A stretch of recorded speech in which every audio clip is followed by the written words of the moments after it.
So what is good messaging look like? Very concise, right to the point. You use proper hashtags. You don't use 20 hashtags. I can show you examples of companies that use 15 hashtags because they're like, wow, we want discoverability.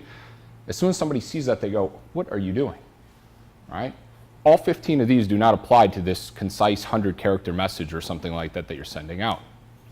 As a result, use the hashtags that only make sense for people that are trying to discover that stuff. You know, if I put up a photo of a hamburger and I put hashtag vegan next to that, I'd probably get a lot of people pretty upset, right? So make sure that you're using things that are in line with exactly what it is that you're trying to attract, right? So on top of that, pictures and videos. That's the engaging content that all of us need to have to accompany our content. If you just put out text, I heard a statistic that said something like over 70% of all the messaging that goes on online is just text-based. So if you want your message to be lost in the crowd, then definitely use just text. But like most of us, if you're trying to grow your personal brand, what you want to do is you want to have something that's engaging, a nice clean photo, a nice crisp video, something that put a little bit of effort into it where you didn't just copy and paste something off the internet or use something that's blurry. People want good content. On top of that, a lot of people use these URLs that run off, where it's like facebook.com, 123456, and then all this, you know, / afterwards.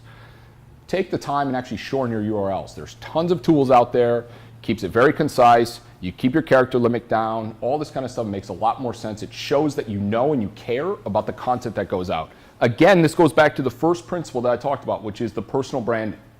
If you don't know how to do these things well, it shows that you really don't respect the fact of what your online identity looks like. And you've got to take the time and you've got to really focus on this. This is very important. Okay, so what is social media? Social media is a place where you connect with people, you make friends. Okay, whether or not, if I asked anybody in this room, how many friends actually on your Facebook are the friends that you've met in real life and you interact with once or twice a year? It's funny, right? Because now most of our Facebooks are these digital sort of friends, right? It's the same thing. Even when you talk about Twitter, you talk about Instagram, or you talk about Pinterest, you name it. The fact is that these people still are conversing with you. They're still interacting with you. They're still doing this stuff. So get to know these people, engage with them, give back, ask questions, right? Don't be shy. Social media is meant to be social. So that's what you're there to do, is interact with people. If you're not a social person, then don't be on social media, right? If you have a private account, why do you have a private account on social media? Does that make any sense? Absolutely not. If you want a private account, create one on your computer in your camera roll or whatever and keep the photos to yourself. But the truth of the matter is that somebody has access to your information, Facebook, Instagram, Twitter, whatever. So is it private? Okay, maybe private to the common person, but that information is still not private. So open it up. If you have an account and you want it just to be for your friends and family, okay, then go on Facebook and control who gets to see your content.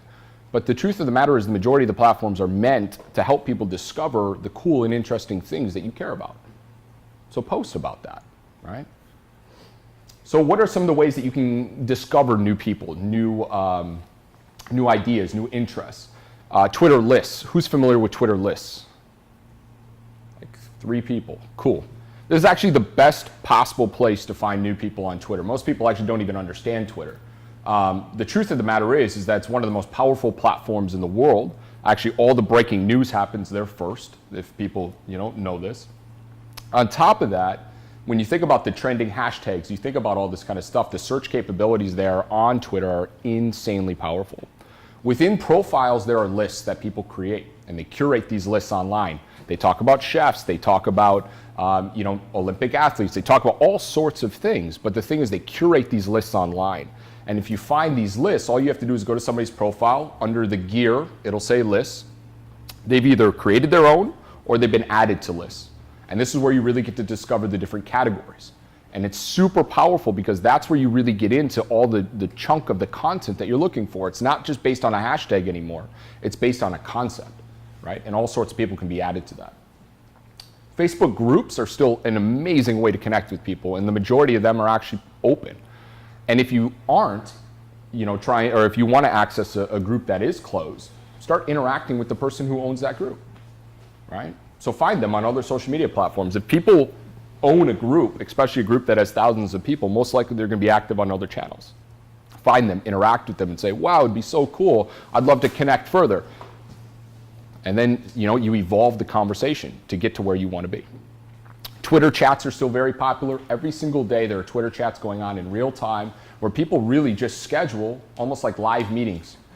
And what happens is everybody gets together, they just start collaborating. So imagine it, we're all having an in-person meeting. If we took that to Twitter and we all started tweeting at the same time, that's what a Twitter chat is. You also can get on live streams. We have Facebook Live, we have YouTube Live, we have Blab, Periscope, all these places where you can connect with people in real time around the world. If you're interested in a topic or a certain area, or you're about to go travel somewhere, imagine how powerful it is if you go to somebody's live stream, you start asking them about maybe Malaysia or some place that you've never been before, right? So connect with people, that's what it's there for. Any questions so far? Everybody knows exactly what's going on? Cool. Yeah, go ahead. Now, with so much stuff happening on social media, it's usually a case of opportunity cost. So the time you're spending doing this is the time you can't spend doing something else like business development. How exactly at the start of this can you still manage your social image while still building your business? Because I think that's quite important. Why would you not do your business development online? That's where I do all mine. Think about this. You could do business development 24 hours a day no matter where you are. You could be in a box room by yourself, sitting there, and you could be doing business development 24 hours a day if you know how to do these tools well. That's the way I look at social media. Social media is not just a personal branding tool. Social media is your way to connect with anybody you want around the world whenever you want. And I'm about to tell you a story about how we connected with our brand ambassador. There's no reason why this guy should have ever replied. Not at all. The guy had 530,000 followers and I had 600 at the time. Why would he reply? Makes no sense. Recruited the guy from Thailand and brought him here to the States, right? That stuff doesn't happen because social media is just a personal branding tool. It happens because true connections are being made with people around the world that also want to do business development, also want to make an impact. Does that make sense? You also have a question back there? Yeah, I wanted to see your vision about the new Facebook feature, the buy and sell one. The buy and sell? Yeah. I can talk about that at the end if you want.